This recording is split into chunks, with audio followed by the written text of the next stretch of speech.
agradecemos, Pai, mais uma vez estamos reunidos em Teu santo nome, Senhor. Aprove a Ti, Pai, nos trazer aqui para ouvir do Senhor, que é manso e humilde de coração, Pai. O Senhor tem misericórdia de nós, Pai. Seja propício a nós, Pai. Somos pecadores, Pai, mas estamos aqui, Pai, com pobre espírito, dependendo totalmente de Ti, Pai. Nos ajuda, Senhor, a ouvir, entender e praticar a Tua palavra, Pai. Nós sabemos, Pai, o quanto é difícil, Senhor, mas a Tua graça nos basta, Pai. Nos ajuda, Pai, a ser um verdadeiro cristão. Nos ajuda, Senhor, a viver para glorificar o Teu santo nome, Pai. Nos ajuda a servir ao Senhor um culto agradável, Pai. Que é o nosso culto racional, Senhor. Nosso corpo limpo, santo e agradável a Ti, Senhor. Oh, Pai, nos concede, Pai, um arrependimento verdadeiro, sincero, Pai. Porque até o arrependimento vem de Ti, Senhor. É um dom de Deus. Nos ajuda, Pai, e nos revela o Teu Filho, Pai. Jesus Cristo, o Filho unigênito, Pai. Tudo foi criado para mostrar Jesus, Pai. Nos ajuda a segui-lo, Pai. A viver para fazer a Tua vontade, assim como Ele fez, Pai. Ele foi o único, Pai, que fez a Tua vontade, que Te amou de tal forma, Pai. Ele deixou o caminho, Pai. Um caminho a ser seguido. E Ele disse: eu sou o caminho, a verdade e a vida. Que a gente possa seguir esse caminho, Pai. Através da verdade, que é a Tua palavra, que leva a vida, Pai. A única vida, a vida eterna. A vida vindoura, Pai. A vida verdadeira. Que só vai começar após a morte, Pai. Para que vive em Cristo. Para que a morte seja útil, Senhor. Oh, Pai, nos ajuda, Pai, a perseverar até o fim, Teu santo e reto caminho de salvação, Senhor. Que seja sempre feita a Tua vontade, Pai, e não a nossa. Eu Te agradeço em nome do Pai, do Filho e do Espírito Santo. Amém, Senhor.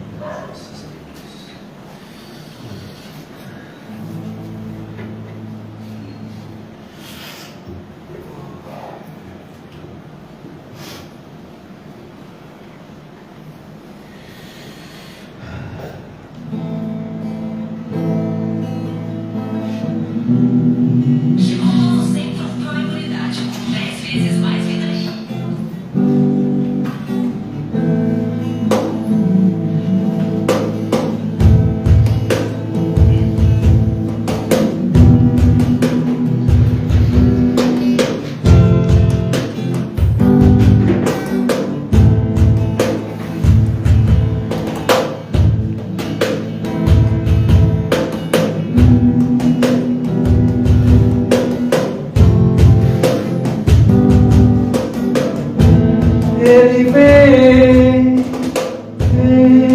saltando sobre o monte de Jerusalém. Além, além, eu sou tua noiva apaixonada, te esperando para Ele vem, agora da igreja.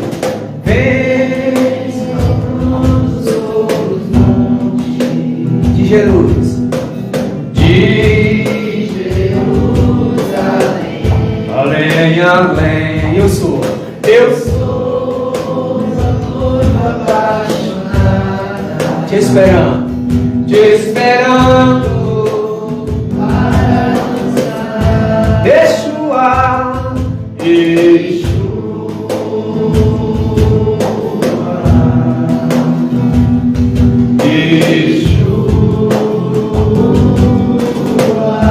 Yeshua,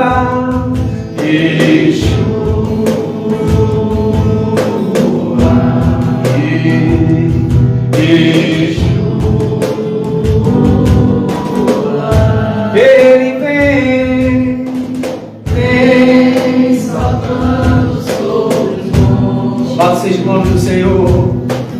De Jerusalém, além, além, eu sou a noiva apaixonada, te esperando para dançar. Ele vem saltando sobre o monte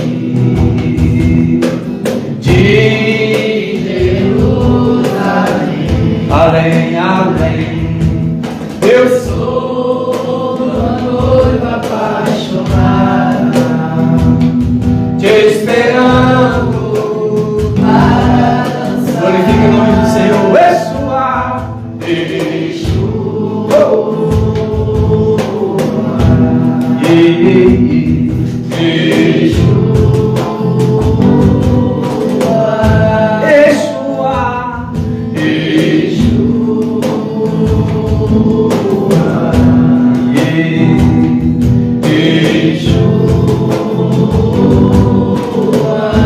Ele vem, a voz da igreja. Vem saltando sobre os montes de Jerusalém, além, além, eu sou a noiva apaixonada, te esperando para dançar. Ele vem saltando sobre os montes de Jerusalém, além, além, eu sou a noiva apaixonada, te esperando para dançar. Yeshua,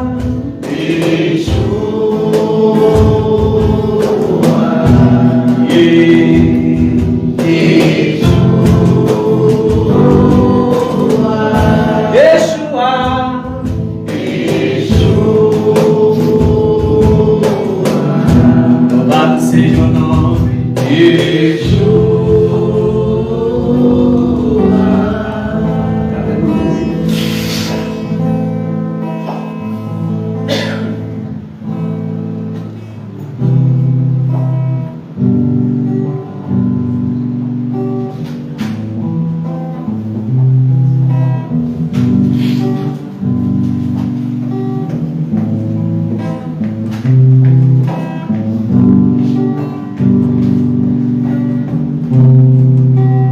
O universo chora, o sol se apagou, ali está o Salvador.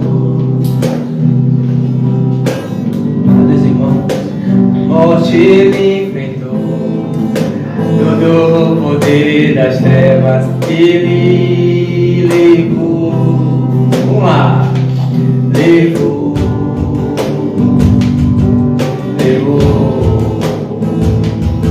Deus Pai abandonou. Oh, glória!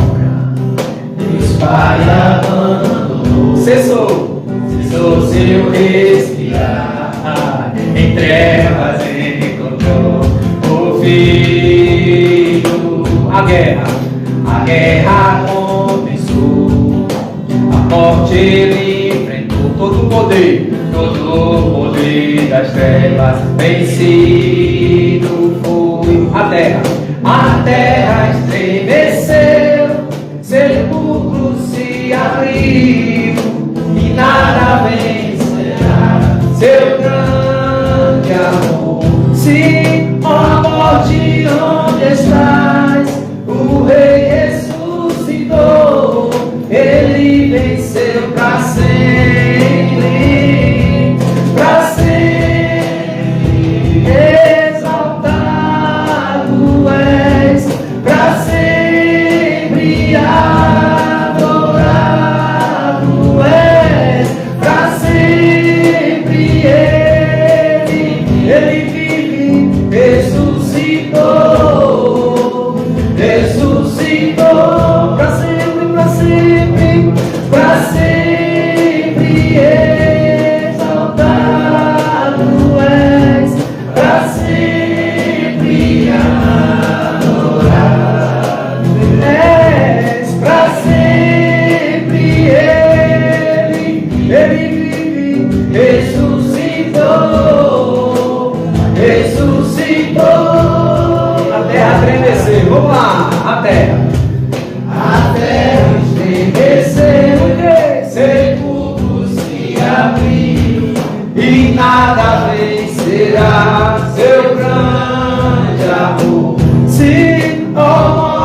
mortais, o Rei ressuscitou, Ele venceu para sempre, para sempre exaltado és, para sempre adorado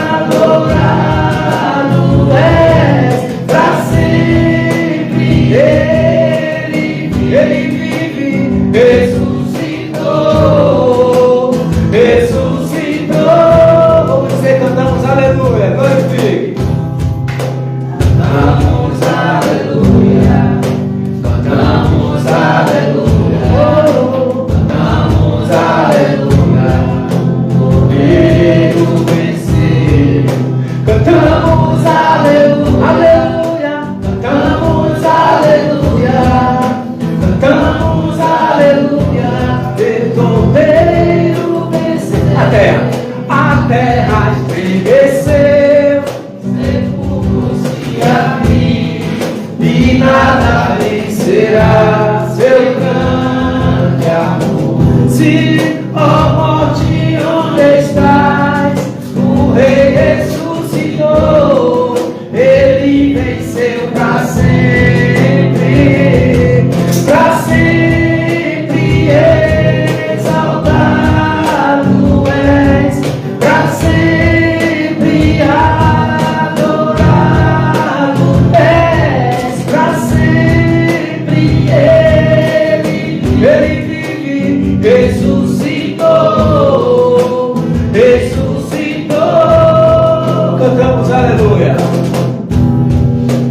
Cantamos aleluia, cantamos aleluia, cantamos aleluia, o Cordeiro venceu. Cantamos aleluia, aleluia, cantamos aleluia, aleluia, cantamos aleluia, o Cristo venceu.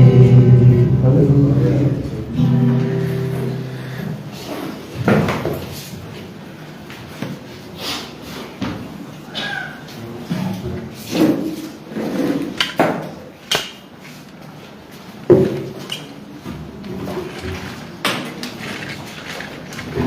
Amém. Vamos abrir a Bíblia no Evangelho de Lucas, capítulo de número 11. Dando continuidade ao ensino de Jesus a respeito de oração, do versículo 1 até o 13, é muito ensinamento de Jesus, embora haja uma repartição na organização da maioria das Bíblias. Capítulo 11 de Lucas, a maioria dos organizadores, eu creio que a maioria das Bíblias de vocês, está dividido do versículo 1 ao 4, a oração do Pai Nosso, do versículo 5 ao 8, a parábola do amigo importuno, e do versículo 9 ao versículo 13, Jesus incita a orar. Mas na verdade, toda essa passagem que vai do versículo 1 ao 13 é um momento onde Jesus nos ensina a orar. E um dos requisitos mais importantes na oração é a fé. Mas a fé, por si só, a fé, ela precisa de um outro requisito. É como que nós temos que ter fé, mas não pode ser qualquer tipo de fé. É necessário uma fé específica. E para que a palavra fique um pouco mais clara, eu gostaria que vocês abrissem num texto que lemos recentemente, Hebreus capítulo 11, versículo 6. De fato, sem fé é impossível agradar a Deus. Sem fé é impossível agradar a Deus. Hebreus 11, 6. Porquanto é necessário que aquele que se aproxima de Deus, a ideia justamente aqui o autor da carta aos Hebreus está falando de oração. Quando é que a gente se aproxima de Deus? Uma vez que nós não temos como chegar no céu e sentar ao lado do Senhor em carne, nós fazemos isso em espírito. Nesse mesmo livro dos Hebreus, nós somos ensinados a nos achegar ao trono da graça com ousadia. Então aqui está falando de oração. De fato, sem fé é impossível agradar a Deus, porquanto é necessário que aquele que se aproxima de Deus, você está orando, você está se aproximando de Deus, você está com fé, mas que tipo de fé é essa? Então ele vai dizer, há uma fé específica. Que fé é essa? É a fé que acredita que Ele existe. Eu acredito que o Deus que eu estou me referindo é real. Eu não estou orando porque alguém me ensinou a orar. Eu não estou fazendo isso de maneira mecânica, como muitas vezes fazemos quando estamos nos alimentando. Obrigado, Senhor, pela refeição. Não sei se vocês já viram nos jogos de futebol, os jogadores se benzem, né? Se é que a gente pode falar nesse termo, né? Se benzer. Alguns jogadores relatam, né, que quando eles estão no período antes de um jogo importante, dependendo do técnico, dependendo da inclinação religiosa da comissão técnica, eles oram antes de um jogo de futebol. Mas será que de fato essas pessoas que fazem essa oração e de repente vencem o jogo de futebol e depois vão celebrar enchendo a cara e fazendo um monte de coisa, de fato eles oraram para esse Deus aqui? Então a Bíblia diz, é necessário que a gente acredita que a pessoa que a gente está se direcionando é real, tão real quanto o agradecimento que fazemos, o problema que levamos a Ele, tão real quanto as nossas vidas e as suas limitações. É isso que o autor da carta está nos mostrando. Perceba que ele nos traz essa verdade falando a respeito de um homem que tem como característica andar com Deus, que foi Enoque. E ele diz, então, que sem fé é impossível agradar a Deus. Ele está falando de Enoque. Enoque agradou a Deus. Por quê? Porque Enoque tinha fé. E a fé de Enoque fez com que ele agradasse a Deus, que ele andasse com Deus, feliz por andar com Deus, e Deus feliz por estar andando com Enoque. Que coisa linda a Bíblia nos mostra. De fato, sem fé é impossível agradar a Deus, porquanto é necessário que aquele que se aproxima de Deus creia. Olha que coisa, é possível uma fé sem crer? É o que mais tem. É a fé incrédula. Pessoas que precisam ver para crer. Então isso não é fé. Porque a fé já foi delimitada aqui no versículo 1, dizendo que fé é aquilo que você não vê, mas você acredita. Então quando você precisa ver para crer, já não é a fé que Deus espera de nós. Então ele diz, sem fé é impossível agradar a Deus, porquanto é necessário que aquele que se aproxima de Deus creia que Ele existe e se torna galardoador. A palavra galardoador, que talvez não seja tão comum no nosso vocabulário cotidiano, significa ele é presenteador. Uma pessoa que gosta de presentear os outros. Ele é dadivoso, ele é gracioso, ele gosta de agradar as pessoas que se aproximam dele. É como revelando essa face amável de Deus. Como está escrito em Romanos 8, 28, que diz que todas as coisas cooperam para o bem daqueles que amam a Deus. Deus faz com que todas as coisas cooperem para o bem desses que amam a Ele, e amam a Ele porque foram chamados segundo o seu decreto. Então aqui ele diz, ele é galardoador dos que o buscam. Esse versículo, irmãos, é extremamente necessário na nossa compreensão do que Jesus está ensinando aqui no capítulo 11, porque é exatamente isso que Jesus vai dizer. Jesus está falando da oração, o contexto nós já vimos.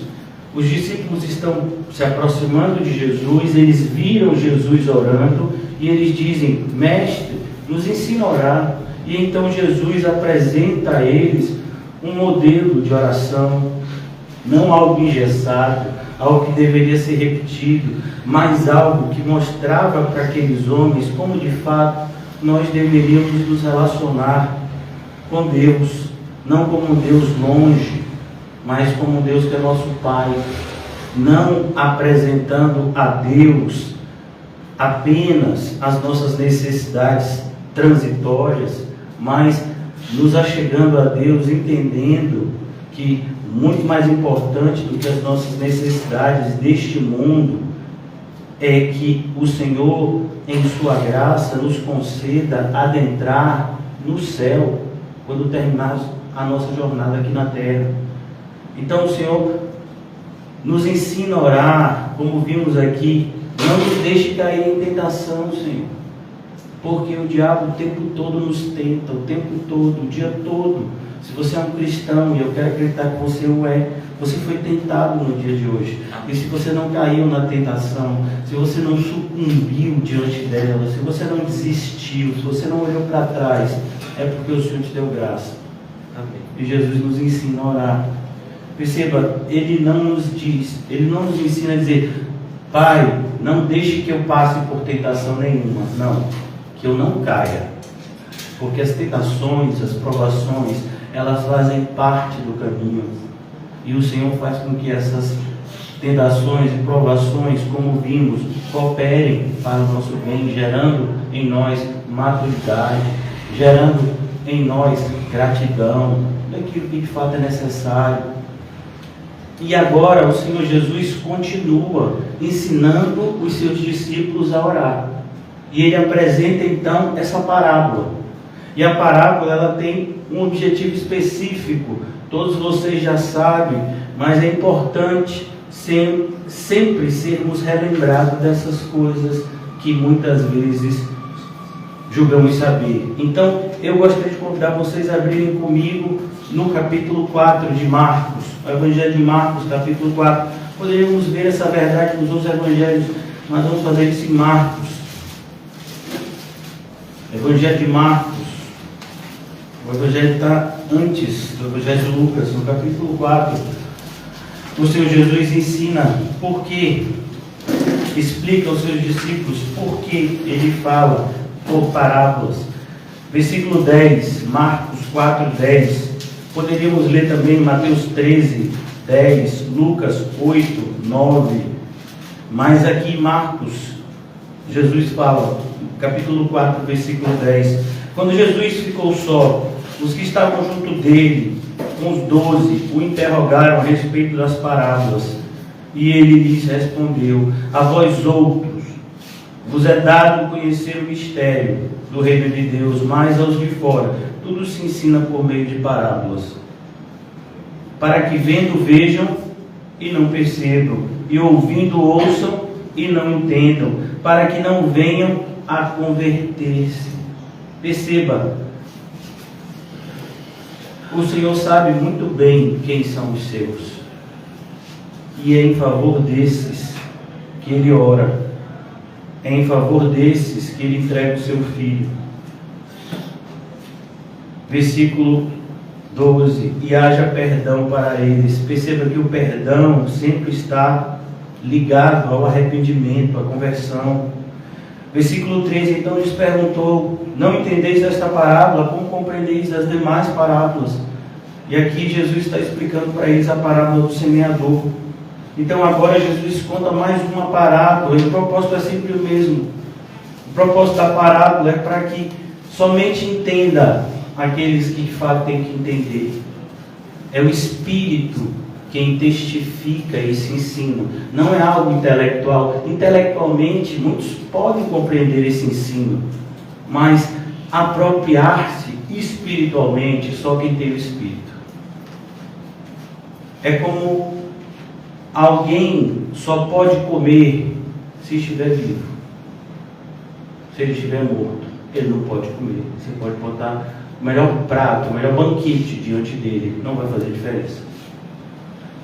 A mesma coisa é alguém que está morto espiritualmente, ele pode estar diante de um banquete excelente da parte do Senhor em relação à sua palavra, mas para ele não vai fazer diferença. Versículo 5 do capítulo 11 de Lucas é o texto que nós estamos meditando. Eu intitulei a nossa mensagem de hoje como uma continuação daquilo que nós estamos tratando, Jesus nos ensinando a orar. E a oração, ela precisa ser com fé. E essa fé, quando ela é verdadeira, ela tem como característica a perseverança. Toda fé verdadeira é perseverante. É por isso que tanto aqui quanto em Lucas capítulo 18, quando Jesus também fala sobre oração, ele está falando de perseverança. Qual foi a última vez, ou quando foi que você orou pela mesma coisa uma semana seguida? Perceba, eu não estou nem falando um ano, estou falando uma semana. Nós normalmente pedimos uma coisa hoje, pai, irmão, nós pedimos uma coisa hoje, amanhã a gente já esquece. A gente, é por isso que muitas vezes nós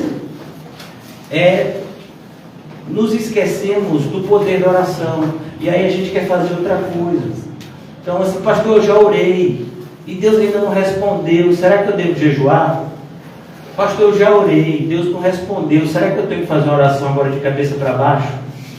Pastor, eu já orei, Deus não respondeu, será que eu tenho que fazer uma oração de trás para frente? Pastor, eu já orei, Deus não respondeu, será que eu devo fazer uma oração em grego, em aramaico? Porque a gente acha, nós estamos vivendo num mundo extremamente pragmático, um mundo que vive o tempo todo apressado. Basta a gente ver isso na coisa mais comum do nosso dia, que é a alimentação. Antigamente você sentava à mesa, se colocava à mesa, se colocava os pratos, as pessoas sentavam, conversavam, aí você tinha um almoço, depois você tinha a sobremesa, e se conversava sobre como estava sendo o dia e como seria a tarde. Hoje não, irmãos, hoje a pessoa já senta para comer, que alguns até que já comem em pé, porque já tem que adiantar. Não tem mais esse negócio de conversa, não. As pessoas comem, e é comum, às vezes, quando você está na rua e você vê um restaurante ou uma praça de alimentação, as pessoas estão comendo, estão respondendo uma mensagem no Zap, estão fazendo alguma coisa, estão aproveitando aquele momento de refeição já para adiantar algo, porque está todo mundo com pressa.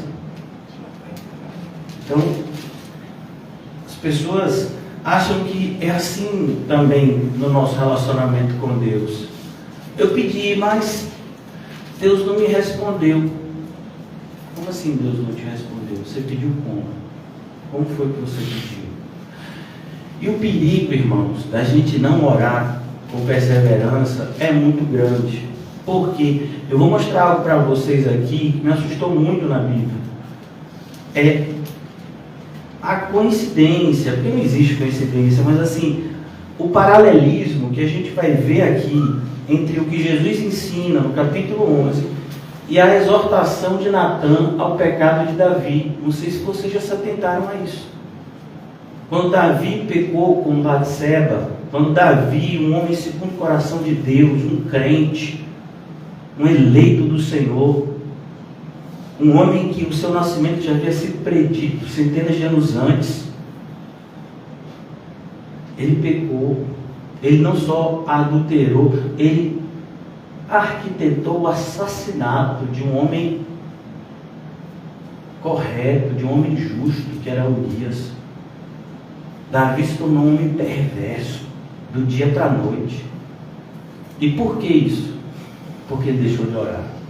E eu vou lhe mostrar na Bíblia. A exortação de Natã mostra isso. 2 Samuel, capítulo 12.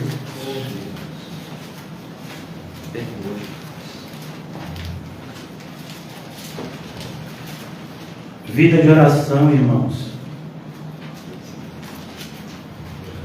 É a diferença entre estar de pé e estar caído. 2 Samuel capítulo 12, o título de todo esse capítulo é Natã repreende Davi. Essa repreensão vai do versículo 1 até o versículo 14. Olha que coisa. O Senhor enviou Natã a Davi. Olha, quando o Senhor enviou Natã a Davi, Davi já tinha adulterado, Batseba havia engravidado, Davi havia tentado fazer com que Urias se relacionasse com a sua mulher, e então o filho fosse reconhecido como dele. Ele não conseguiu, então ele viu que a única forma de esconder o seu pecado era matar Urias. Ele faz com que Urias vá para um lugar onde a taxa de mortalidade era muito alta. Urias morre, Davi pega então Batseba, agora viúva, e toma como esposa, e aparentemente parece que Davi é piedoso, parece que Davi é um homem de Deus, está tudo dando certo. E aí então Natã bate na porta de Davi. O Senhor enviou Natã a Davi, mas o Senhor não podia ter enviado Natã antes de Davi fazer tudo isso? Não. O Senhor deu tempo para que ele se arrependesse. Às vezes é isso que o Senhor está fazendo com a gente. O Senhor enviou Natã a Davi. Chegando Natã a Davi, disse-lhe: havia numa cidade 2 homens. Percebeu que Natã agora vai contar uma parábola. Ele vai contar uma parábola mostrando que Davi era um homem perverso. E na parábola, Davi não vê que esse homem perverso é ele. Olha o perigo de deixar de orar. Você fica cego espiritualmente. Havia numa cidade 2 homens, um rico e outro pobre. Tinham rico ovelhas e gado em grande número. Mas o pobre não tinha coisa nenhuma, senão uma cordeirinha que comprara e criara, e que em sua casa crescera, junto com os seus filhos. Comia do seu bocado e do seu copo bebia. Dormia nos seus braços e tinha como filha. Vindo um viajante ao homem rico, não quiseste tomar das suas ovelhas e do gado para dar de comer ao viajante que viera a ele, mas tomou a cordeirinha do homem. Perceba, ele não pediu, ele tomou a cordeirinha do homem pobre e preparou para o homem que lhe havia chegado. Então o furor de Davi se acendeu. É impressionante como nós somos coniventes com o nosso pecado e rigorosos com os outros. É verdade. Então o furor de Davi se acendeu sobremaneira contra aquele homem, e disse Natã: tão certo como vive o Senhor, o homem que fez isso deve ser morto. Olha a precipitação de Davi. E pela cordeirinha restituirá 4 vezes, porque fez tal coisa e porque não se compadeceu. Essa verdade se cumpriu na vida de Davi. Davi perdeu 4 filhos. Pela morte de Urias, Davi perdeu 4 filhos. Então disse Natã a Davi: tu és um homem. Agora Natã disse: é você, Davi. Depois de Davi ter se irado, depois de Davi ter dito vai ter que restituir 4 vezes, tudo bem, Davi, isso que você falou está certo, mas só tem um problema, é você. E agora a gente vai ver esse paralelismo entre o que Jesus ensina e o que Natã vai dizer aqui. Como Davi devia ter orado. Assim diz o Senhor, Deus de Israel: como profeta, Natã está lá para não somente repreender a Davi, mas ensinar a Davi o caminho de volta.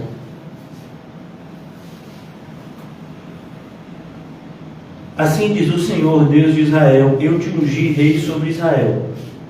Perceba, vocês se lembram que Davi foi ungido rei ainda na época de Samuel. Davi ainda estava para se tornar um homem adulto. Não se sabe ao certo a idade dele, mas ele ainda não era um homem adulto. Quando ele foi ungido rei, ele só vai de fato reinar anos depois, cerca de 14 anos depois que ele é ungido. é que ele, de fato, reina. Começa o seu reinado. Eu te ungi rei sobre Israel. Eu te livrei das mãos de Saul. Tantas vezes Davi foi livrado das mãos de Saul. Saul premeditou a morte de Davi. Uma dessas vezes a própria filha de Saul, Mical, que era esposa de Davi, ajudou Davi a fugir. Outra vez foi Jonatas, que se colocou ao lado de Davi. Várias vezes Davi foi livre. Davi foi protegido pelo Senhor para não ser morto. Deite a casa do teu Senhor como rei de Israel. Davi herdou tudo aquilo que era de Saul, porque o rei é aquele que comanda a nação. As mulheres do teu Senhor em teus braços, e também te dei a casa de Israel e de Judá. E se isso não te fora pouco, eu teria acrescentado tais e tais coisas. Olha que coisa, olha o interessante aqui. Se estava te faltando alguma coisa, por que você não orou? Essa é a questão, irmãos. Por exemplo, trazendo isso para o nosso contexto, pastor, eu estava sem dinheiro, aí eu fiz um empréstimo na mão de um agiota, e agora eu pedi R$100, eu estou devendo 1.000. Você orou? Não, pastor, mas eu precisava de R$100 naquele dia. E você não orou? Sim, se você precisava, mais um motivo para você orar. Lutero, que tanto foi usado por Deus, as pessoas falam da parte intelectual de Lutero, dos seus escritos, mas Lutero era um homem de oração. E ele dizia, normalmente eu oro 1 hora, mas quando eu tenho um dia muito difícil, eu oro 2 horas. A gente é ao contrário. A gente assim, normalmente eu oro 5 minutos, pastor, mas hoje eu tive tanta coisa para fazer que eu não tive nem 5 minutos para orar. E aí depois a gente fica muito tempo, porque minha vida espiritual está assim, em frangalhos. Como assim você não entende? Como você não entende? Então aqui ele diz, olha, se fosse pouco, Davi, por que você não pediu? Estava faltando alguma coisa? Você estava se sentindo sozinho? Você estava se sentindo emocionalmente fraco, abalado? A sua vida pessoal, sabe? Você estava se... O que estava te faltando, Davi? Era só você falar com Deus. Nós temos essa intimidade com Deus, irmãos. Com Deus a gente não precisa ter segredo. Senhor, meu casamento não está bom, Senhor. Me ajuda, para que eu não seja tentado. Paulo falou sobre isso em 1 Coríntios 7. Para que não seja tentado na incontinência. Paulo falou sobre isso. Senhor, minha vida financeira, Senhor, eu estou com uma série de receios, que eu tenho compromissos próximos, eu não sei se eu tenho condição de supri-los, de cumpri-los. Ó Deus, me dá paz, me dá sabedoria, Senhor, para resolver os conflitos que estão diante de mim. Mas não, irmãos, na maioria das vezes a gente segue conselhos da televisão. Eu fiquei tão triste desde que começou essa pandemia, que 90% das pessoas que congregam na nossa igreja, eles se direcionavam para mim, sempre dizendo, eu vi isso na televisão, que a gente tem que fazer assim, e orou, e apresentou a Deus isso. Principalmente quando diziam assim, não, tem que fechar a igreja, tem que parar as reuniões públicas, e orou. Foi Deus que direcionou? Como foi? Não foi na televisão. A OMS disse que tem... OMS? Como assim? Não entendi. A gente não tem Deus, a gente não ora. Então a gente tem vivido dias assim, onde parece que a oração é algo que a gente faz só por fazer. Sabe? É como aquele aluno que vai para a escola só para dar presente, para não perder por falta. Ele não aproveita aquilo. Eu não queria estar lá. Muitas pessoas têm uma vida de oração dessa forma, se é que a gente pode chamar isso de vida de oração. Então aqui ele fala, você devia ter apresentado, Davi, e ele teria te ouvido. Porque, pois, desprezaste a palavra do Senhor. Quando a gente não ora, irmãos, é isso que a gente está fazendo. A gente está desprezando a palavra do Senhor, porque a palavra do Senhor diz que a gente tem que orar. Eu poderia dizer para vocês, no mínimo, 30 versículos só no Novo Testamento. Eu não vou fazer isso por causa do horário, mas eu poderia dizer isso. 30 versículos que dizem que a gente tem que orar. E alguns deles dizem, orai sem cessar. Jesus falou isso no Getsemane, a gente vai ver isso também em Colossenses, se eu não me engano, e em tantas outras passagens da Bíblia, que diz que devemos orar. Aqui em Lucas, a gente está vendo uma passagem onde Jesus diz, a gente tem que orar, e tem que ser com fé, e tem que ser de uma forma que de fato agrade a Deus. Porque quando a gente não faz isso, a gente está desprezando a palavra de Deus. Então, agora eu quero voltar para a nossa passagem. Capítulo 5. Disse-lhe Jesus, capítulo 11, versículo 5. Disse-lhe Jesus: qual dentre vós, perceba, não há um interregno aqui, não há um intervalo entre Jesus ensinando a orar e essa parábola, é ato contínuo. A divisão aí é simplesmente uma divisão, é por isso que a gente tem que tomar cuidado, porque algumas vezes a divisão mais atrapalha do que ajuda. Nesse caso a gente fica parecendo que são dois momentos separados, não, aqui é uma fala só de Jesus. O organizador da Bíblia acha que dividindo dessa forma a gente aproveita mais o ensino, mas infelizmente alguns irmãos menos avisados, algumas pessoas menos dedicadas, elas vão achar que são momentos diferentes. Não, aqui Jesus está ensinando a orar. É ato contínuo. Não é um momento separado. Faz parte, Jesus está continuando. O versículo 4, Jesus continua no versículo 5. Não tem uma separação de tempo. E disse ainda Jesus, disse-lhe ainda, é uma continuação. Qual dentre vós, tendo um amigo, olha que coisa, é um amigo, não é um inimigo, é um amigo, e este for procurá-lo à meia-noite. O contexto, irmãos, talvez para a gente isso fique um pouco diferente. Nós moramos em cidades abarrotadas de pessoas, com costumes estranhos do século 20 e 21, mas no século I, principalmente na região do Oriente Médio, e alguns dizem que até hoje, existe a chamada lei da hospitalidade. As pessoas vivem não em cidades como nós conhecemos, mas em tribos.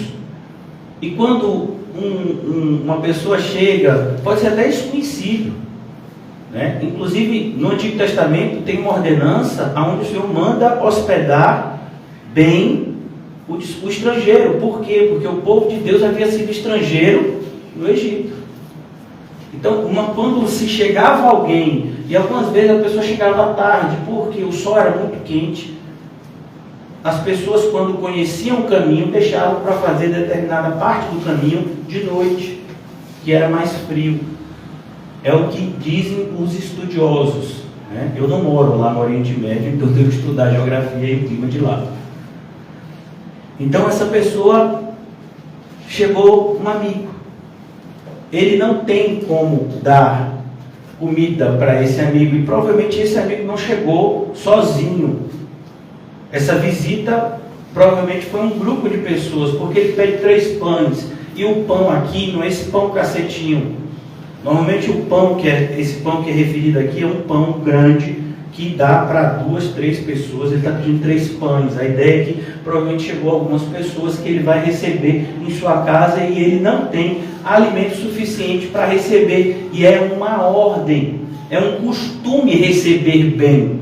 Uma pessoa que chega de viagem, chega com o quê? Com fome.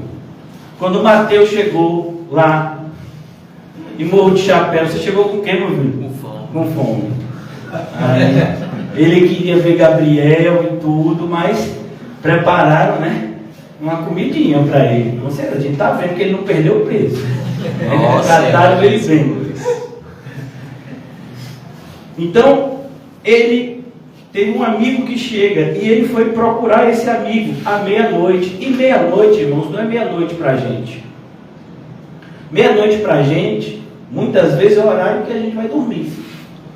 Sexta-feira a gente ficou na igreja até 11h40. Eu cheguei em casa era meia-noite.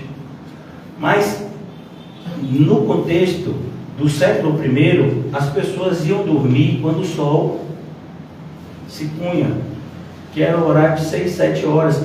7h30 para 8 horas estava todo mundo dormindo já. É o que a gente, aquele ditado, né? Fulano dorme com as galinhas. Normalmente as galinhas dormem quando o sol se põe. Então, no Oriente Médio era assim, não se tinha iluminação pública, não se tinha eletricidade.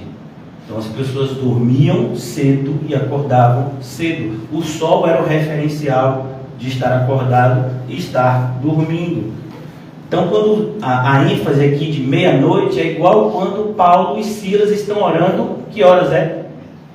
Meia-noite. Quem foi que escreveu o livro de Atos? Lucas. Foi o mesmo autor desse evangelho. Então ele quer mostrar a mesma coisa. É um horário assim que as pessoas já estão dormindo, aquele sono profundo. É o meio da noite. E o amigo bateu lá. Senhor Jesus. E aí, alguns irmãos aqui talvez nem acordassem. Oh, Jesus. Talvez fosse a Marita que dissesse: ó, estão batendo aí, viu? Misericórdia. Mas aqui, esse da Bíblia, ele acordou. Né? A esposa continuou dormindo, ele acordou, porque o homem, de fato, ele tem que estar vigilante para o que está acontecendo, né? E a maioria dos irmãos são assim. Amém? Amém? Pastor, tem terremoto, pastor. Tem que me chamar. Mas olhe por mim, pastor, que eu quero ser esse homem da Bíblia. Ele bateu lá, e um homem vigilante que está lá protegendo a casa. Normalmente, irmãos, a gente vive num contexto muito diferente do século I. As casas não eram como as que a gente vê hoje, 2 quartos, 3 quartos, não, meu filho. Era só um vão. Você entrava numa casa, só um vão. E tinha a parte que a cozinha normalmente era do lado de fora, até para não ter rato. Então você tinha uma mesa e tinha a parte da cama. No máximo, se você tivesse algum dinheiro, tinha uma cortinazinha separando, né, uma parte da outra. Mas era só um vão a casa. E só uma cama. E dormia todo mundo junto. Se tivesse 5, 6 filhos, era na mesma cama, meu filho. E não era esses colchão com essas espumas assim, né? De não sei quanto. Não, era palha mesmo, viu? Coberta com tecido. E dormia todo mundo junto. Não sei se vocês já viram isso nos filmes, nos desenhos bíblicos, né? Mas esse é o contexto.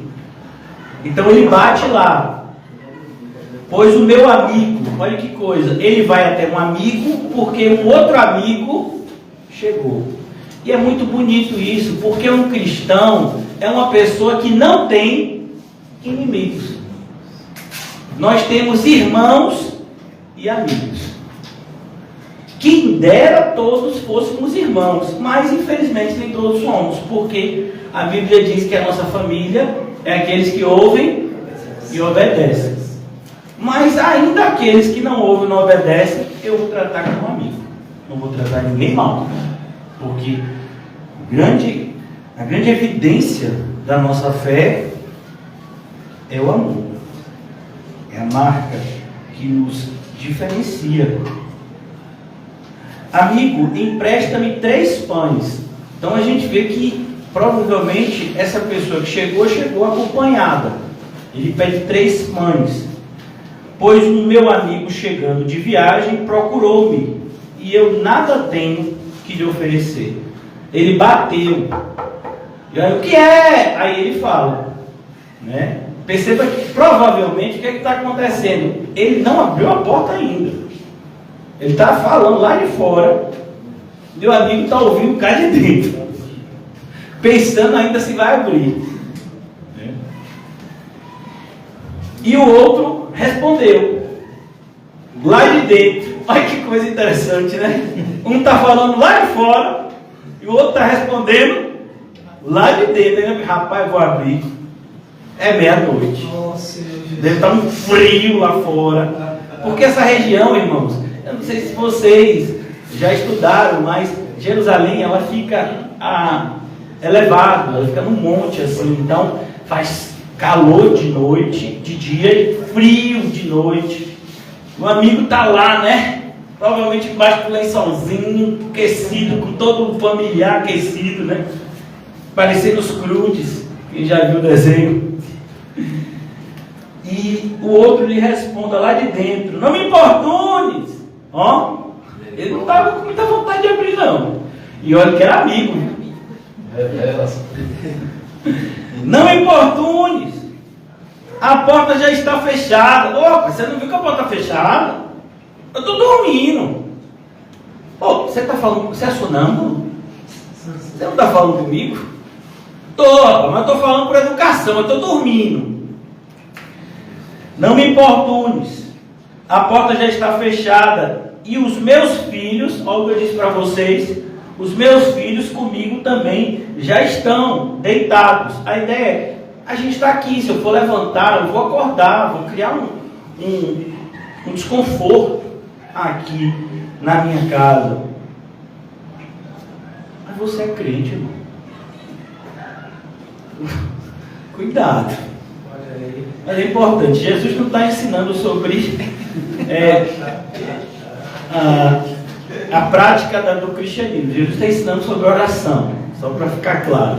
Mas é sempre bom falar dessas coisas, até porque eu sei que os irmãos as praticam, né? O irmão José vai nos ensinar lá no Sermão do Monte. Não me importunes, a porta já está fechada, os meus filhos comigo também já estão deitados. Não posso levantar-me para vos dar.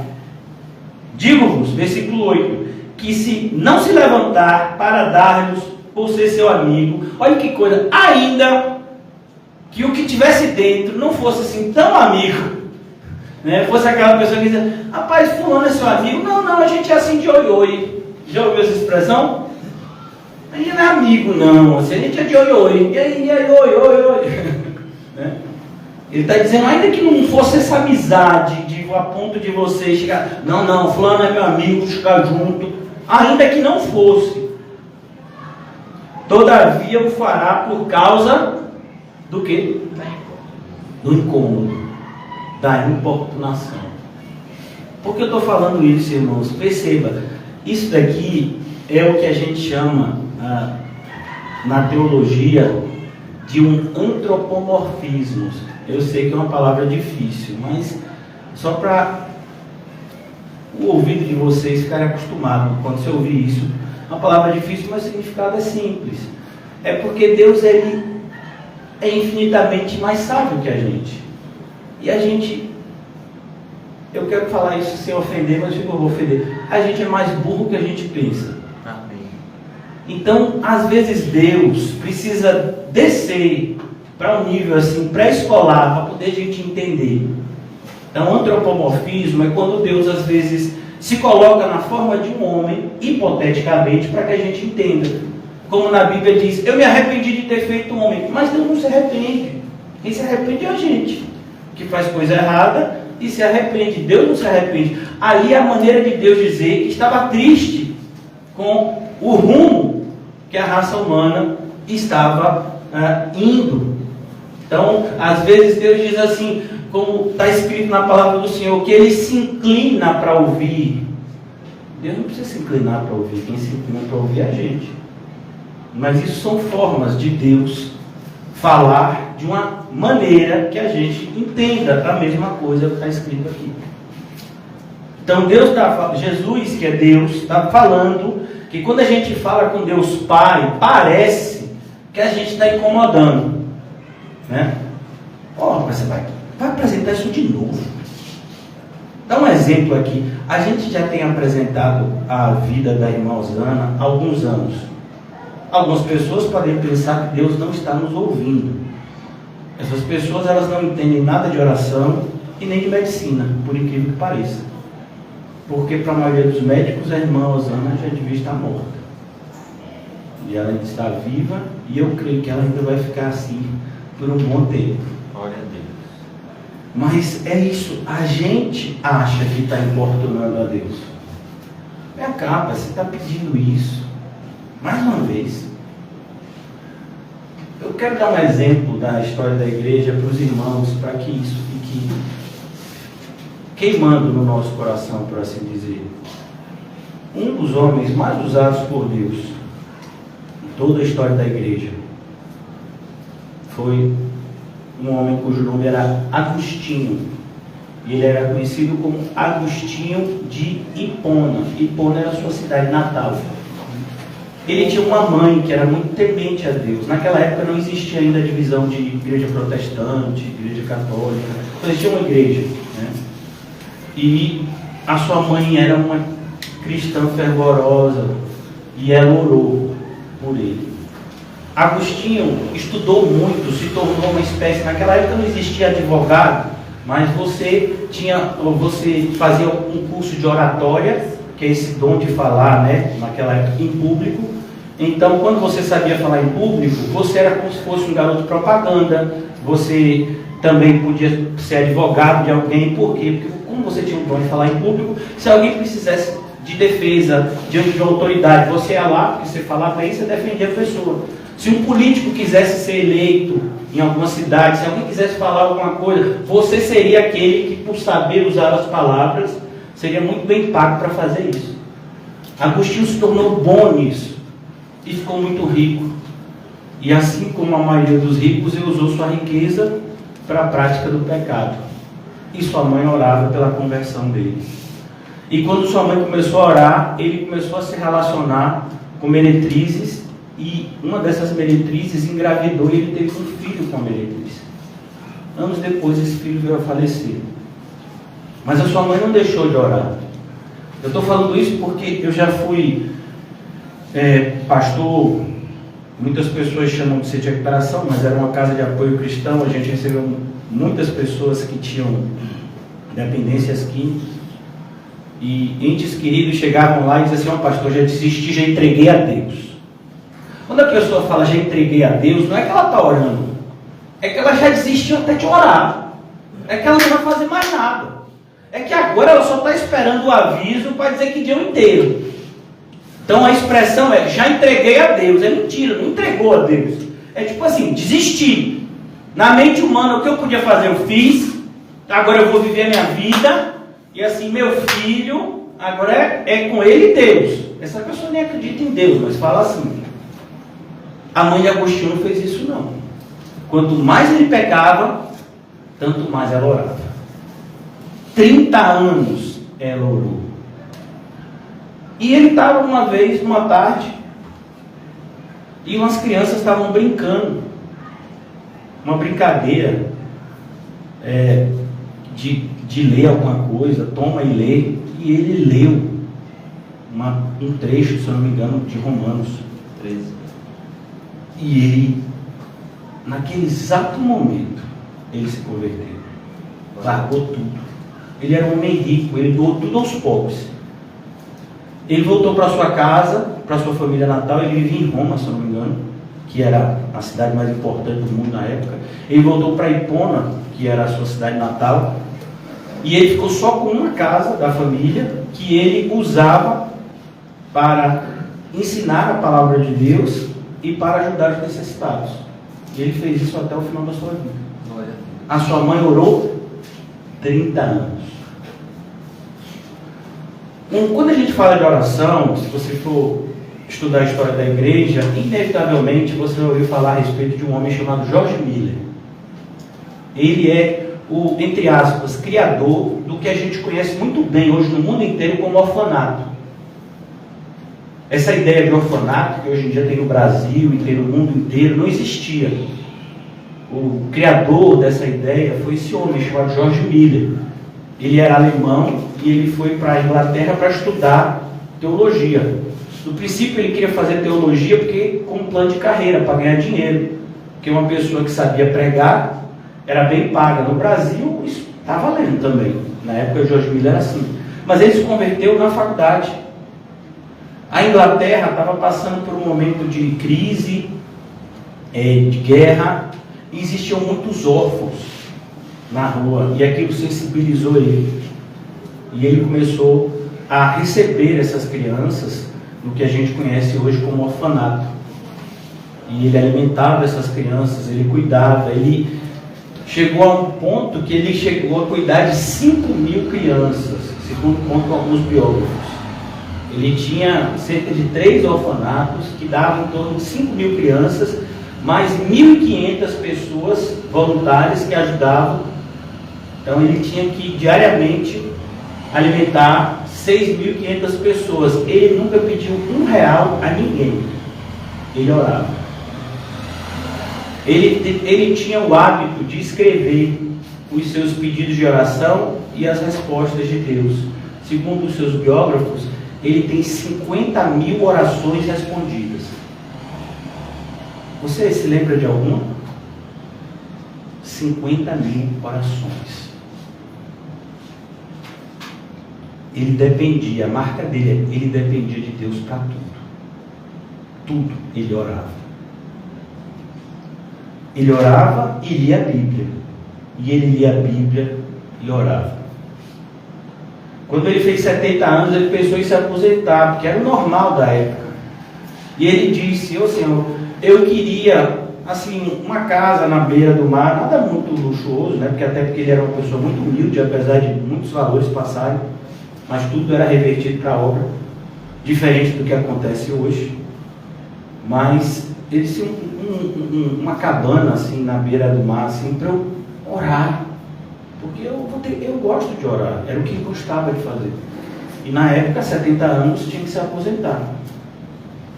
E aí, nisso que ele está orando, chega uma pessoa e diz: "Jorge Lira, eu tinha uma coisa para conversar com você, que eu estava orando." Aí ele disse: "Tem alguma coisa a ver com cabana?" Ele disse: "Não, eu estava orando e Deus falou comigo que você agora tem 70 anos e você passou toda a sua vida praticamente aqui na Inglaterra cuidando dos órfãos, mas chegou o momento de você pregar o Evangelho às nações. E dos 70 aos 93 anos, que foi quando ele morreu com 93 anos, ele pregou em 42 países. Alguns ele foi a cavalo, 70 anos ele começou a fazer isso. Cavalo, navio, nada que se compare com o conforto de pegar um ônibus que às vezes a gente reclama. Dos 70 aos 93, ele pregou às nações. E aí? Você ora? Será que a gente ora mesmo? Por que, irmãos? Se a gente orar, Deus vai nos direcionar a quê? A viver uma vida que agrade a Ele. Não viver uma vida que agrade a nossa carne. Como a gente pensa que a oração é isso. Pelo menos é o que se ensina em muitos lugares. Um carro, uma casa nova, uma esposa nova, uma amante nova. Um pastor novo, que esse está falando muita coisa que eu não gosto. Então, a gente às vezes ora contrário a tudo que a Bíblia ensina. Tudo que a Bíblia ensina é que a gente tem que renunciar, abraçar nossa cruz, seguir a Jesus, viver uma vida cada vez mais simples, ajudar os necessitados, pregar arrependimento, mostrar que o caminho da salvação é estreito, não procurar agradar o mundo, mas mostrar que o mundo está para ser destruído e que a nossa única alternativa segura é o arrependimento e a fé em Cristo, que nos assegura um destino no céu. Caso contrário, seremos lançados no inferno. É o que a Bíblia ensina, apesar disso ser tão pregado nos dias atuais. Por isso que Jesus está dizendo aqui, a gente tem que continuar orando. Para quê? Para que esse bairro se converta. A gente já está aqui em Cosme de Farias, acho que há 4 anos, comum. 3, né? Mais ou menos? Quase isso, porque foi antes da pandemia, né? A pandemia foi em 2019, a gente já atendeu em 2022, 3 anos e alguma coisa. Tem que continuar orando. Continuar orando para que pessoas sejam alcançadas, continuar orando para os nossos familiares. Ah, pastor, mas os meus familiares, depois que eu entrei na igreja, eles se tornaram ainda mais avessos ao Evangelho. É normal. quando a luz chega, aqueles que estão em trevas se incomodam. Mas a luz que chegou em você pode chegar nos seus também. E a gente tem que continuar orando. Não pode desistir. O que Jesus está nos ensinando é: continue pedindo, continue pedindo. Não olhe para as situações. Olhe para aquele que te prometeu. E aqui, é por isso que eu disse a vocês, é um único ensino aqui. E quando a gente divide, a gente perde. A continuação é: por isso, versículo 9, por isso vos digo, pedi e dá-se-vos-á. Perceba, Jesus não está dizendo que você vai pedir e vai te dar amanhã. Na Bíblia a gente vê: Abraão, eu vou te dar um filho. Amém? Amém, Senhor. Quantos anos? 25 anos. 25 anos. Olha que coisa. Zacarias era idoso. Ou seja, eu não sei a idade de Zacarias e nem vou chutar a idade de Zacarias, mas eu posso afirmar que ele tinha mais de 60. Porque ele era uma pessoa considerada idosa. Então, provavelmente ele tinha mais de 60. E quando a pessoa se casa e se casava-se novo, a sua esposa também era idosa, Isabel e Esther. Ele está indo para o templo, ele foi sorteado, ele é sacerdote, e quando ele vai para o templo, o anjo aparece e diz: você vai ter João? É isso mesmo? Não. As suas orações foram ouvidas.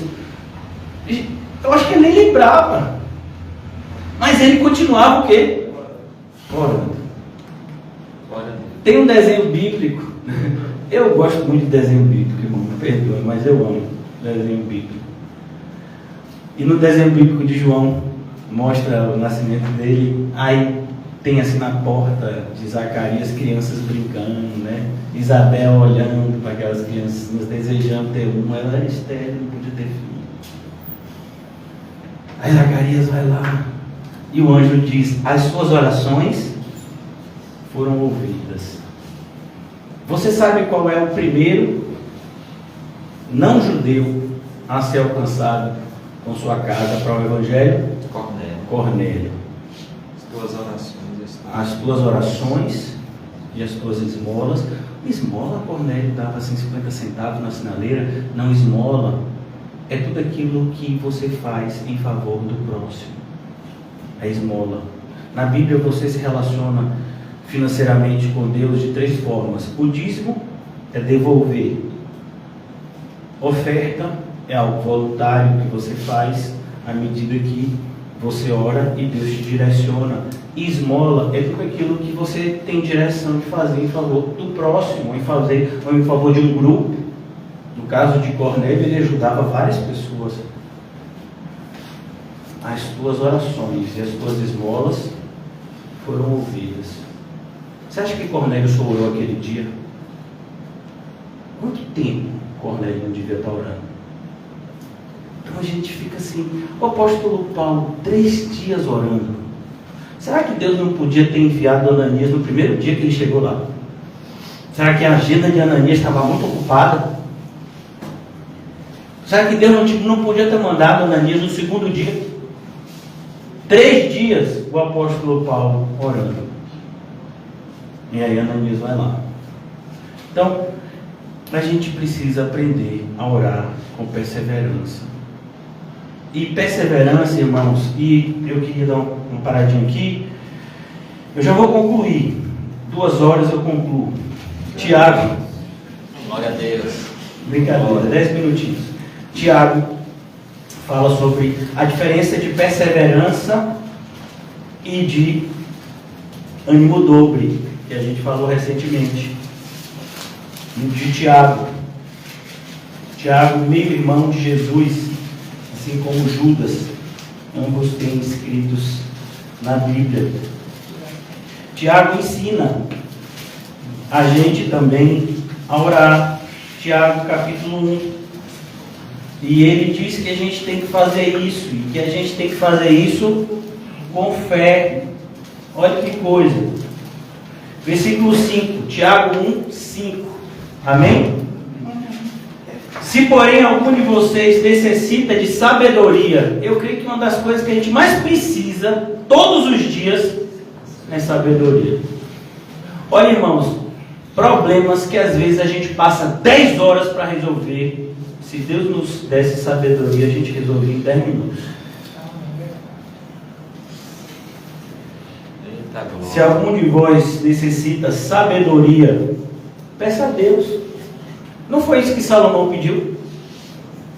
Salomão, rei, no lugar de Davi, já chegou um problema, porque quem era mais velho era outro filho de Davi, mas Davi recebeu o direcionamento de Deus de que era Salomão que tinha que reinar, e foi um problema essa questão. Salomão era novo, Salomão não sabia como governar, ele pede a Deus sabedoria e Deus concede. Os apóstolos eram todos eles homens simples. Como eles se tornariam pregadores da noite para o dia? O Senhor os concederia sabedoria. Essa foi a oração, inclusive no livro de Atos. Senhor, nos dá espírito de ousadia para que a gente pregue a tua palavra. Os cristãos oravam assim, pedindo sabedoria. Peça a Deus que a todos dá liberalmente. Perceba, o princípio é o mesmo. O que é uma pessoa que dá liberalmente? É o que a gente leu em Hebreus 11, 6, galardoador. É o que a gente está vendo lá em Lucas, capítulo 11. Ele gosta de fazer isso. É uma pessoa que gosta de presentear. Deus tem essa característica em relação aos seus filhos. Quanto mais você pede algo a Deus, mais ele fica feliz. Deus nunca vai dizer, mas você já me pediu 20 vezes hoje. A pessoa que pede 50 vezes, Deus fica mais feliz do que a pessoa que pediu 20. Por quê? Porque a pessoa que pediu 50 vezes a Deus é porque é mais dependente de Deus. E dependência de Deus é qualidade, não é defeito. Deus quer que sejamos assim, totalmente dependentes dele. Não é à toa que é a primeira bem-aventurança. E ele diz, dá liberalmente e nada lhe impropera. Ele não lança no rosto. Você tem 2 minutos que você me pediu isso. Rapaz, tem 3 minutos que você estava orando, agora já está orando de novo. Parece vocês, né, que oram o tempo todo. Mas você orou há 1 hora, agora já está orando de novo. Você orou pelo almoço, já está orando pela merenda agora. Aí não. Tudo bem, pode orar. Amém. Ele dá e ser-lhe-á concedida. Agora olha que coisa interessante. Peça, porém, com fé. Foi o que eu falei a vocês. Essa característica da oração, da fé, da oração de fé, ela é perseverante. Quando em Tiago, mais no final do livro, ele diz, e a oração de fé curará o enfermo, é a oração de fé, não é o óleo ungido. Por que as pessoas às vezes ficam por tanto óleo ungido? Porque não tem a fé que a oração necessita. Então vamos ver se a gente bota o óleo ungido para ver se faz efeito, né? Porque a fé a gente está sem, mas o óleo ungido dá-se um jeito. Então a gente precisa despertar, irmão. Peça, porém, com fé. Fé. Firme fundamento daquilo que não se vê, a certeza daquilo que a gente espera. A gente espera porque é promessa de Deus. E Deus não é homem para que minta. Em nada duvidando. Não pode duvidar em nada. Quando o apóstolo Paulo diz, eu sei em quem eu tenho crido, não há um pingo de dúvida. Eu sei. Não é eu acho. Eu tenho quase certeza. Eu sei em quem eu tenho crido. Sabemos que todas as coisas cooperam para o bem. Não é? Eu tenho quase certeza absoluta que todas as coisas cooperam para o bem. Eu estou assim, 99% de certeza. Não. Eu tenho 100% de certeza. É o que está dizendo aqui. Em nada duvidando. Irmãos, você está com receio de passar necessidade? Jesus falou sobre isso. Não se preocupe com o que vestir, com o que comer. Deixe que Deus cuida de você. Preocupe-se em estar vivendo em obediência a Ele, em fé. Nós vimos que aos que Ele ama, Ele dá enquanto dorme. Não está falando de ociosidade, não. Está falando de confiança, mesmo em tempos adversos. Ó Senhor, eu trabalhei, mas está difícil, na minha força nada vai acontecer, mas eu vou dormir porque eu confio no Senhor. Enquanto você está dormindo, Ele está fazendo o que você não tem condição de fazer. É isso que o Salmo está falando. Não está falando de ociosidade. Está falando de alguém que sabe que, independente de fazer o que é necessário, sem Deus, nada vai para frente. Então aqui ele diz, peça com fé, em nada duvidando, pois o que duvida, e aqui ele vai dizer agora, o que duvida é semelhante à onda do mar. É uma coisa que a gente conhece, a gente mora em uma cidade praieira, aqui o nosso irmão, uma cidade que fica à beira do mar, uma cidade que tem uma costa marítima enorme. Os irmãos aqui que são corredores, farol, 21 quilômetros assim de praia, né? E aí você vê isso, a onda do mar. O que a onda do mar faz? Ela vai e volta. As crianças amam brincar dessa forma, né? Ela vai e volta. Tem gente que é assim, sou crente, não sou. Confiei, não confio. Será que vai dar certo? Não sei, não. Bom, é a onda do mar. É a Bíblia, irmão. É semelhante à onda do mar, impelida e agitada pelo vento. Olha que coisa, o vento faz isso. É por isso que quando tem tempestade, sempre o pessoal, eu acho que é da Marinha, né? Lança aqueles avisos, olha, cuidado para você não nadar em determinados lugares. O vento, ele faz com que as ondas fiquem maiores, é mais perigoso, né? Então, às vezes a gente chega em determinadas praias e tem aquela bandeira vermelha, que não pode nem entrar no mar, nem até na beirinha é perigoso, justamente por causa dessas ondas. Ele diz, olha, tem gente que é assim, você pensa que a pessoa é crente, mas ela só aquilo que a onda faz, qual é o nome? Aquela bolinha, que é a onda espuma, é só espuma ali, não é água não. Tem gente que é assim. E ele diz, não suponha esse homem que alcançará do Senhor coisa alguma. Quantas pessoas, irmãos, quantas pessoas estão hoje se considerando, se apresentando como evangélicas, como cristãs, como crentes, mas não tem fé nenhuma. Não é para dizer assim, tem mais ou menos, não tem fé nenhuma. Ela, o negócio é do papel. Não, aqui ó, esse mês não bateu. Eu sei que Deus falou para confiar, mas assim não, mano, já vou amanhã no banco, pedir empréstimo. Orou? Não, pastor, tem coisa que eu preciso orar, pastor. Tem coisa que é matemática. É o quê? Como assim? Se Deus é que dá sabedoria, você acha que os matemáticos têm mais sabedoria que Deus? Você acha que os economistas têm mais sabedoria que Deus? De jeito nenhum. Quem foi que enviou o maná? O povo vai morrer de fome. E agora, como é que vai comer? Milhões que saíram do Egito. Se for plantar agora, vai morrer todo mundo antes de colher. E nem tinha esse solo, porque estava no deserto. Como é que a gente vai comer? Deus teve que mandar comida do céu, delivery. Caía do céu todo dia. E eles recolhiam. Mas Deus fez isso naquela época, pastor. Mas a Bíblia diz que Ele é o mesmo. Ontem, hoje e sempre. Agora eu pergunto, você tem fé? Essa é a diferença. Porque se a gente não tem fé, a Bíblia está dizendo, não suponha que você vai alcançar alguma coisa.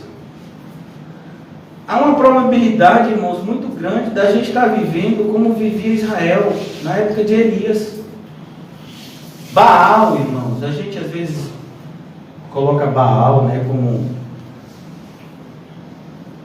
um pseudônimo de demônio, não, mas Baal era o Deus da prosperidade. Quando vinha uma colheita, as pessoas dançavam e agradeciam a Baal. Foi por isso que Deus enviou seca.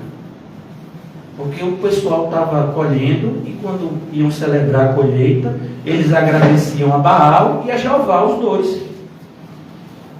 Aí Elias foi lá, amando de Deus, e disse: vem cá, é Baal que está fazendo isso? Então tá bom. Deus agora, que é só um Jeová, está dizendo que não vai chover mais. Em 3 anos e meio, não choveu. E eles continuaram pedindo a chuva a quem? A Baal. Cadê? Baal não é poderoso? Porque ele mandou a chuva. Aí depois Elias viu que estava na hora de dar um ponto final naquilo. E disse: então tá bom, vamos ver. Se Baal é Deus mesmo, chama os profetas dele, vamos subir no monte. Eu vou, só ele, como representante de Deus. Eu vou, a gente vai apresentar lá sacrifício. O Deus que responder, esse é Deus. E depois de toda a demonstração do poder de Deus, Elias ainda fala: até quando vocês, povo de Deus, cocheareis entre 2 caminhos? A ideia de cochear é isso, é a mesma questão daqui da onda do mar. Uma hora você está crendo numa coisa, outra hora você está crendo em outra. Uma hora você está querendo fazer o que Deus manda, outra hora você já está seguindo o que o mundo está te mandando. Vem cá, você é crente ou não é? Tem que se decidir. Pode ficar nessa vida de que uma hora você faz o que Deus manda, outra hora não faz. Mas sabe como é, né? Não sei como é, irmão. Não sei. Um dos cristãos do passado teve uma frase onde ele disse: é melhor andar pelo caminho se arrastando do que correr fora do caminho.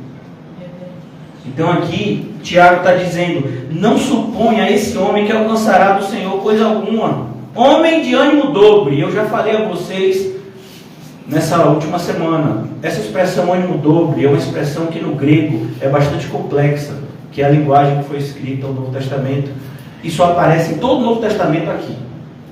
Significa literalmente um homem de 2 almas. Irmãos, uma pessoa pode ter 2 almas? Não. Mas esse homem tem. Ou seja, é uma anomalia. É algo que está errado. É como quando você vê, por exemplo, você já viu alguma pessoa andando com 2 cabeças pelo meio da rua? A pessoa que nascer assim vai ter problema, provavelmente vai nascer morta. Essa é uma formação genética. Você pode ver pessoa, né, com um dedinho a mais. Você já viu? Quando eu era criança, eu tinha um colega que tinha um dedinho a mais. O pai e a mãe não quiseram tirar, né? Mas hoje em dia, com cirurgia plástica, você tira. Uma formação genética, mas 2 almas?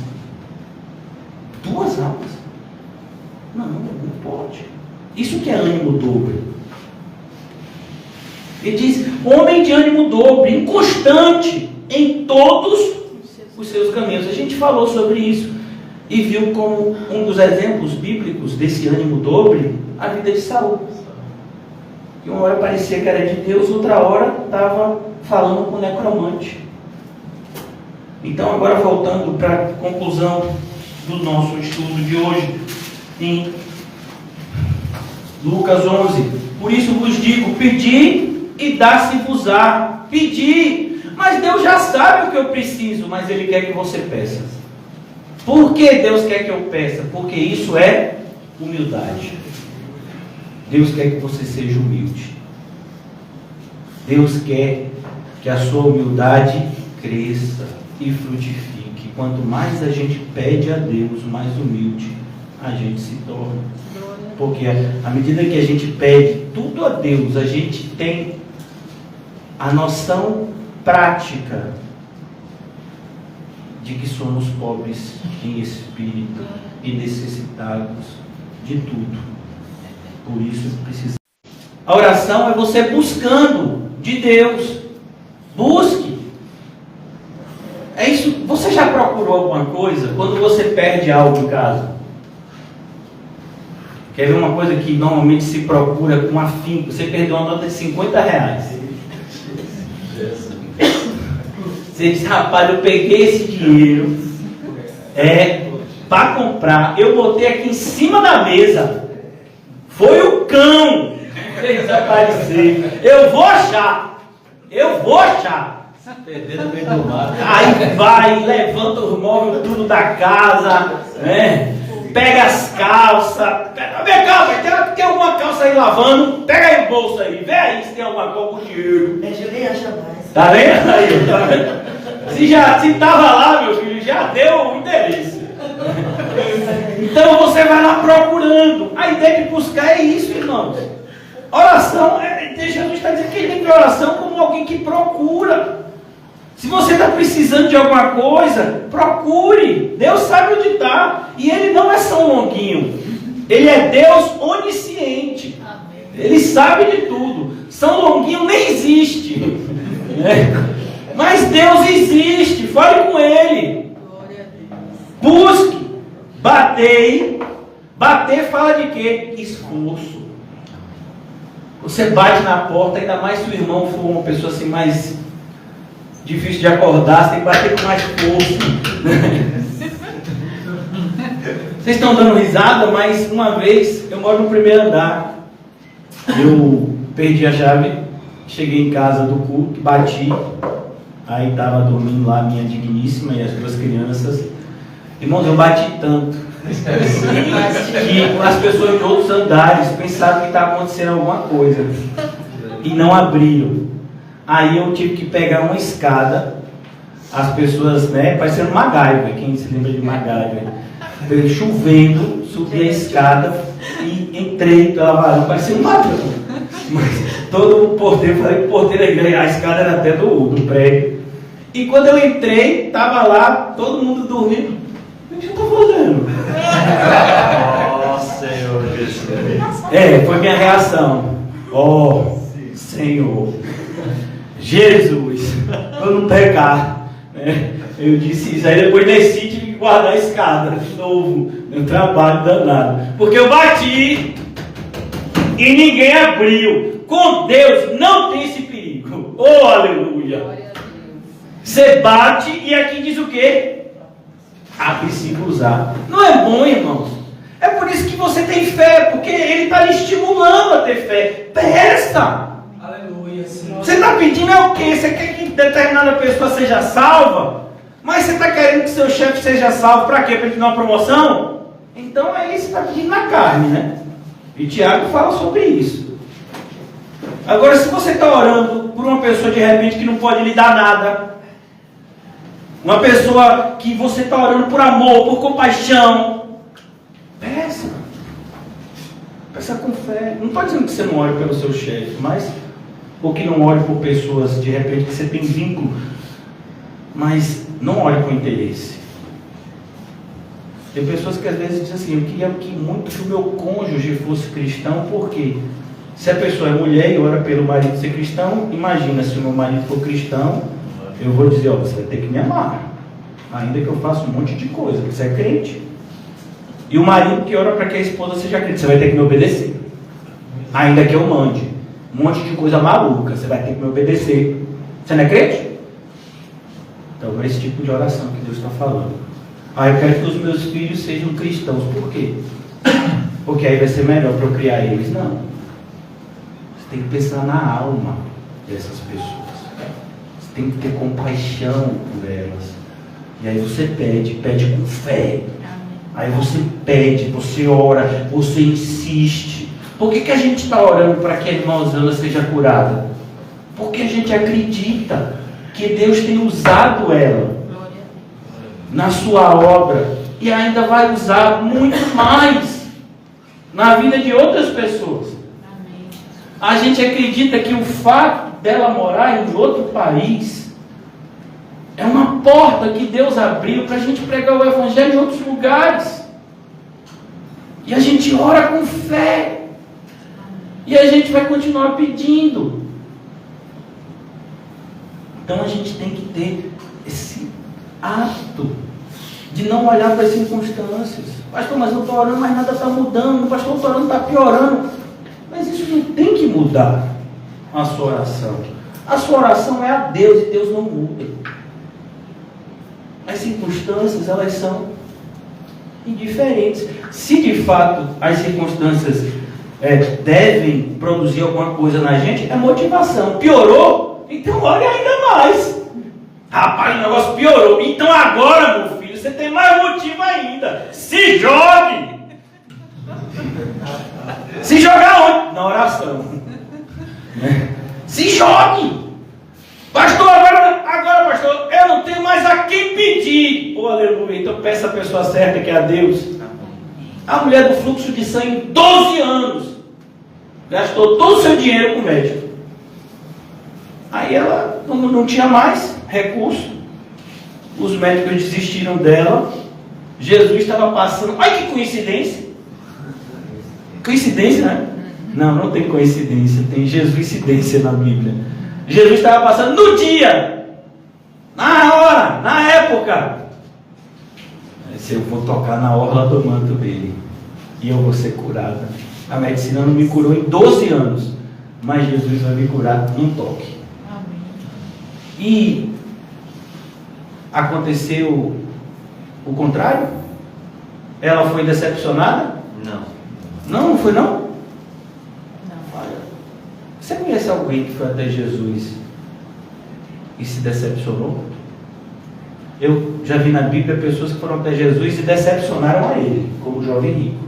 Verdade.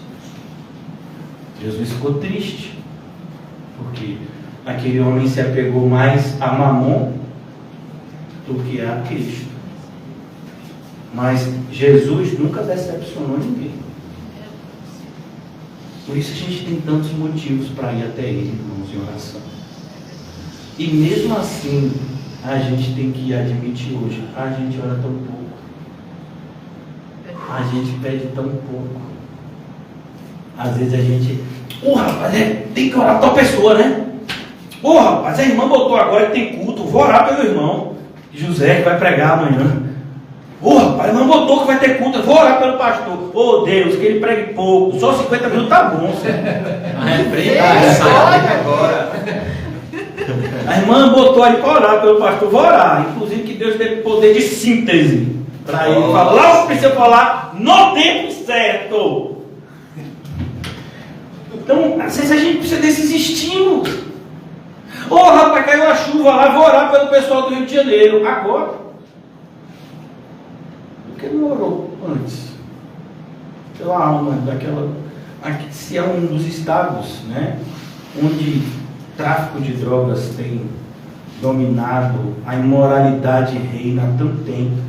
Não é à toa que é a sede de tantas emissoras de televisão que fazem coisas, né, assustadoras. Por que não orou mais tempo para aquele lugar? Teve aqui no sul, né, do nosso estado, da Bahia. No sul da Bahia teve aquela enchente, vamos orar, né? Vem cá, e no oeste? E no norte, no nordeste, não tem pessoas que estão morrendo e indo para o inferno, não? Quer dizer que a gente é movido como os ímpios? Porque os ímpios também são assim. Eles têm não é compaixão, mas eles têm essa aparente sensibilidade a problemas transitórios. Teve um terremoto, teve uma chuva, teve uma inundação, vamos ajudar. Sim, e a alma? Quem se preocupa com a alma das pessoas é a gente. Nós é que somos a luz do mundo, e somente nós. Quem disse isso foi Jesus. Vocês, meus discípulos, são a luz do mundo. Isso é uma exclusividade. Pode quem quiser, a igreja que for, a religião que for, ficar com raiva, mas é isso que Jesus fala.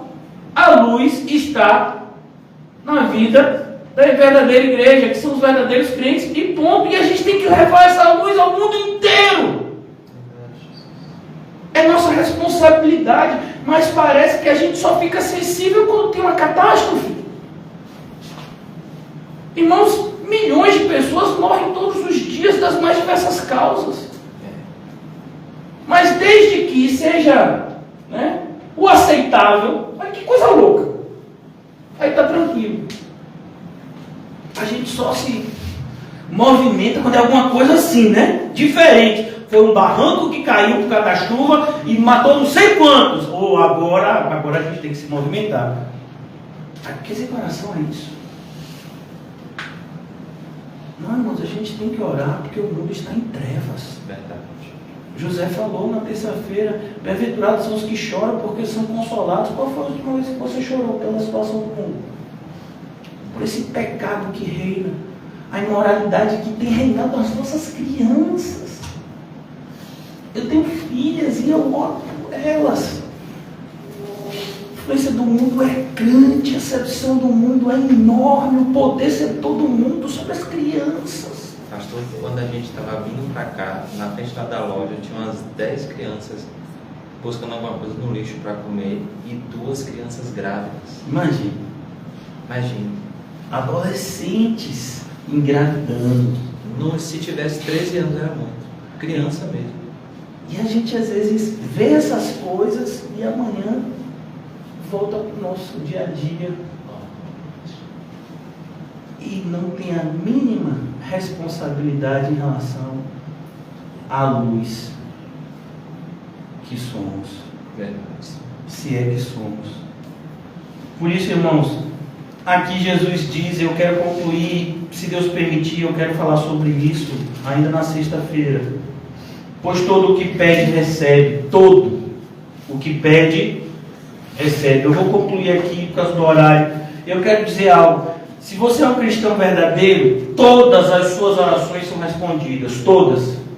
Não, pastor, tem algumas que não são.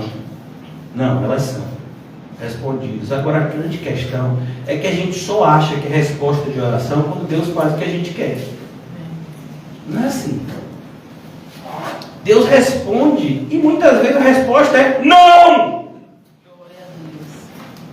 Oh Deus, eu quero tanto. Não! Não! Oh Deus, eu quero tanto. Não! Mais adiante ele vai dizer: qual é o pai que, se o filho lhe pedir um pão, ele vai lhe dar o quê? Uma pedra. E a gente sabe o que é isso. Olha, irmãos, eu sou da época, não sei, acho que não está mais na moda agora, mas na época, minha mãe era uma pessoa que se preocupava muito com arrumar a casa. E eu me lembro como se fosse hoje. Apesar de ter 30 anos, mais de 30 anos, eu tenho 43. Tinha uma mesa de madeira, não se faz hoje, madeira sólida. E na mesa minha mãe botava um pano assim, acho que é de aquele negócio, aquela camisa que José usa, que é camisa de gente chique. Camisa de quê? Linho. Aí tinha um pano de linho. Aí é Paulo? Não, Paulinho é seda. Aí tem aquele pano de linho e tinha uma espécie de jarrinho, não sei se chama jarro, as mulheres que são mais, né, prendadas, uma espécie de jarro, e nesse jarro tinha umas frutas de plástico.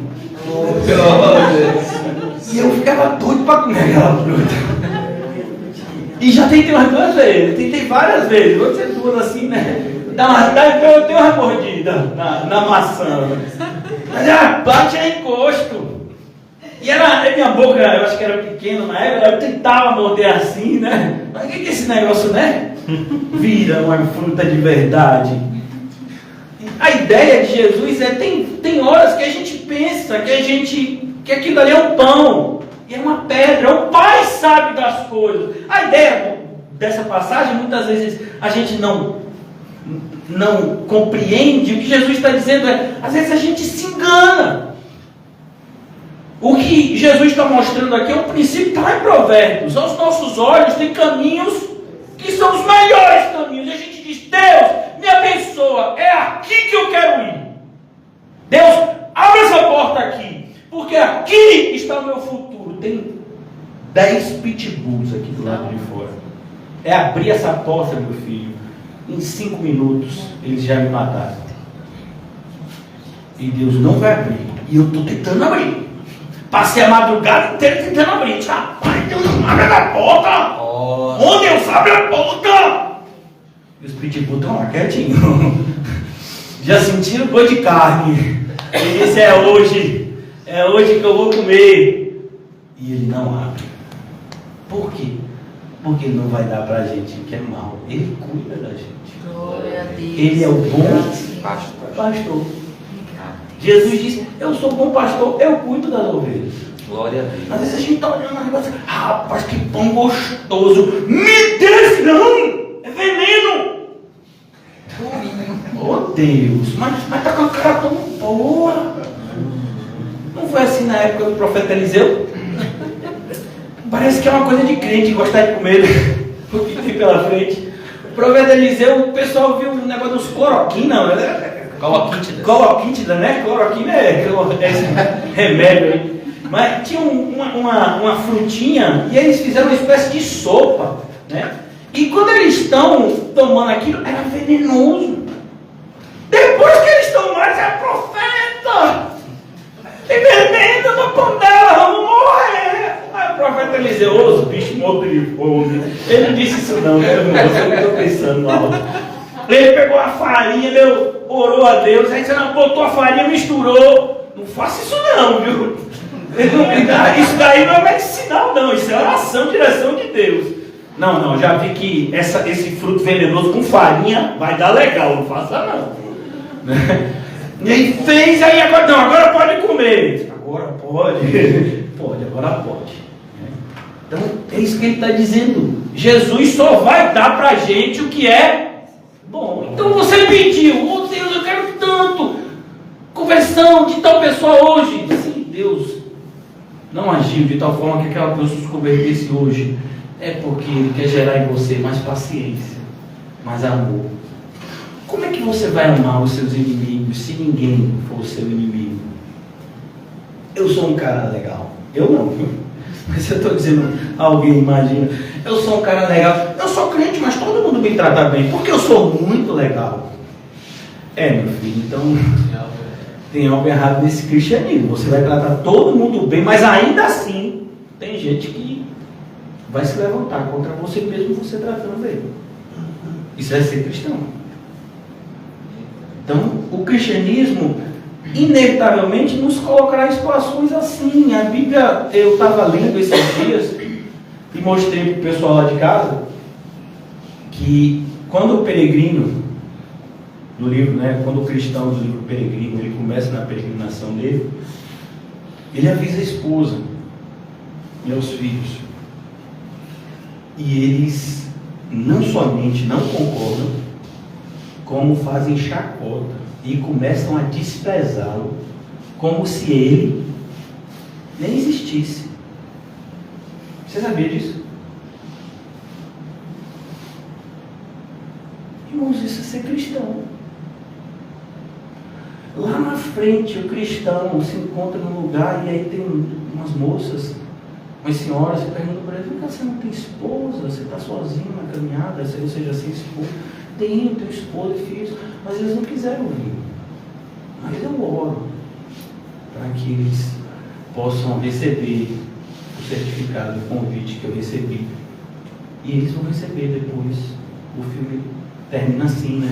E tem uma continuação do peregrino, que eu acho que é a peregrina, né? Seria a esposa dele se encontrando com o Senhor. Mas imagine, John Bunyan diz como foi difícil para ele. 12 anos presos numa prisão. Por quê? Porque ele disse que iria continuar pregando e o Estado, na Inglaterra no caso, dizia que ele não podia pregar. Se ele assinasse um termo dizendo não prego mais, ele era solto na hora. Imagine, a esposa dele não entendia isso, as filhas, ele tinha uma filhinha nova, chamada Maria, se não me engano, Mary, que era cega. Você já imaginou uma esposa, 4 filhos para cuidar, uma delas com necessidades, porque ela era cega, e o marido preso? Você acha que ele não ouviu pouca coisa? Rapaz, você não tem vergonha na cara, não. Deixando sua família lá, por causa do negócio de uma fé em Jesus. Você acha que é isso que Jesus quer de você? É assim que você é um bom marido? Por causa desse seu orgulho de querer pregar? Você pode muito bem parar de pregar, ficar lá só com a sua família, ensinando o evangelho para eles. Sua esposa tem 4 filhos, você tem emprego, você é ferreiro. Por que você não volta para o seu emprego normal? Vai cuidar da sua família, sua família está passando necessidade. Você acha que ele não ouviu isso dezenas de vezes? Mas ele permaneceu 12 anos preso. E foi lá que Deus deu a ele essa visão do livro Peregrino, que é o livro mais lido do mundo, depois da Bíblia. Mas diferente dos autores cristãos de hoje, que se acham a última Coca-Cola do mundo, John Bunyan, quando terminou de escrever o Peregrino, ele entregou para um editor e disse: eu tenho um manuscrito de pequena importância. Se o senhor quiser imprimir, né, e distribuir, eu vou ficar feliz. Ele não dá um centavo com aquilo. E hoje as pessoas escrevem livros cristãos ganhando dinheiro, alguns ganhando bastante dinheiro. Diz eles que é voltado para a obra. Eles só não dizem que é a obra da casa. Vou fazer 2 banheiros, 3 quartos, né? Eles não falam isso. Mas é alguma obra. Deus está vendo, irmão. Por isso oração é você acreditar que você está falando com Deus que existe, que te vê, que te ouve e que te responde. E que, se de fato você se relaciona com Ele corretamente pela oração, Ele sempre vai te dar o que é bom. Glória. Não corre o risco dele te dar o que é ruim. Mesmo que você peça. Porque Ele é um bom Pai. Você está pedindo aquilo, você acha que é bom. Ele não vai te dar, porque Ele sabe mais do que você. Então Ele vai lhe dar. Mas Ele vai lhe dar o que é bom. Porque, como disse um cristão do passado, orando. Eu sei que eu já passei bastante do horário, me perdoe. Ele orou da seguinte forma: Senhor, livra-me desse homem perverso, eu mesmo. Quando a gente ora, irmãos, a gente tem esse inimigo, que é o nosso erro. Às vezes a gente vê ao Senhor um inimigo, apresentando ao Senhor pedidos que nos distanciariam dele e da sua vontade. E pela sua graça, Ele responde: não, eu não vou te dar pedra. Eu não vou te dar. Você acha que isso é pão, mas não é. É pedra. E eu não trato filho meu assim. Amém. Eu sou um bom pastor. Eu vou levar você a pastos verdejantes. Eu vou lhe levar a águas que de fato refrigeram não só o corpo, mas a alma. Eu sou esse bom pastor. Vamos orar. Ó Deus, obrigado. Nós nos apresentamos como igreja diante de Ti nessa noite, contritos, quebrantados, envergonhados, Senhor, porque o Senhor nos deu essa dádiva tão maravilhosa que é a oração, e fazemos tão pouco uso dela, e nos queixamos. Grande parte da nossa tristeza, insatisfação e frustração é porque a nossa vida de oração não está como deveria. Que esse quadro mude, Senhor, que essa realidade seja transformada a partir de agora. Possamos sair, Senhor, desse local de culto motivados a uma vida de oração que irá mudar para sempre o nosso relacionamento contigo e com o nosso próximo. Nos ajuda, Senhor, a encontrarmos esse lugar maravilhoso, que é o lugar secreto, aonde falamos ao Pai, que nos ouve e nos responde, aonde falamos com Deus, que age em favor daqueles que nele esperam. Nos ajuda, Senhor Jesus, a fazermos uso dessa arma espiritual que é a oração. Que o inimigo não nos afaste do quarto em secreto, como tantas vezes ele tem conseguido, lançando sobre nós preocupações e anseios que nos privam do momento de oração. possamos, ó Senhor Jesus, nos direcionar a Ti nessa noite, sabendo que todo aquele que pede, recebe. Todo aquele que busca, encontra. Todo aquele que bate, a porta será aberta. É assim que oramos a Ti nessa noite. E que possamos orar assim para sempre, Senhor. Em relação ao tempo que passamos aqui na terra, porque quando estivermos no céu, falaremos contigo de outra forma. Mas que enquanto estamos aqui, Senhor, façamos uso desse momento de diálogo maravilhoso que é a oração. Esse momento que o Senhor escolheu para falar conosco, para nos direcionar e também para agir através de nós.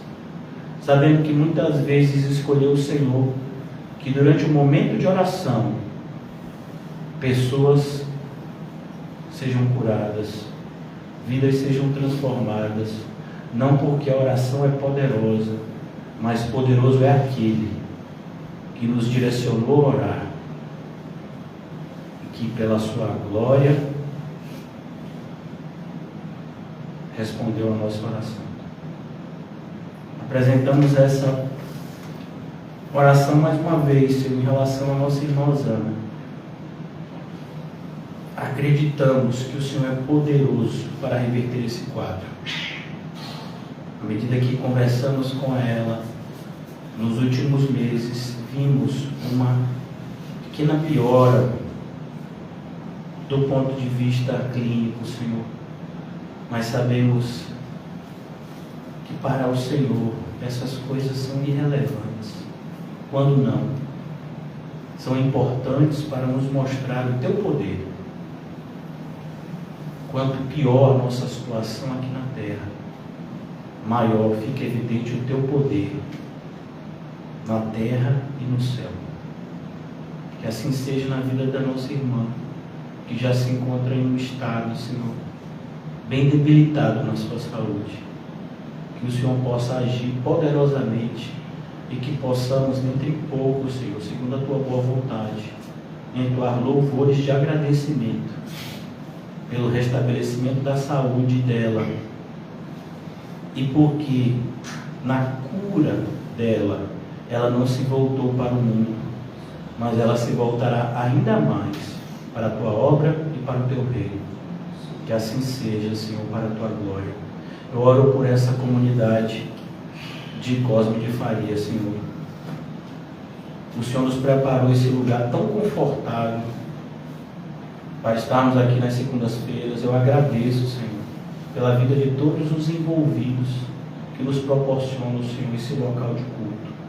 Que o Senhor possa os alcançar e os salvar e os usar para a Tua glória. Abençoa-nos, Senhor, nessa noite e nos faz frutificar nesse local. Que vidas sejam salvas, Senhor. Que pessoas sejam atraídas a esse local de culto, ao ouvir o Teu santo evangelho, e que por meio dele sejam salvas para a Tua glória e em Tua graça. Em nome de Jesus, amém. E graças a Deus. Saúdem-se mutuamente com um cumprimento santo. E diga ao seu irmão: vá orar.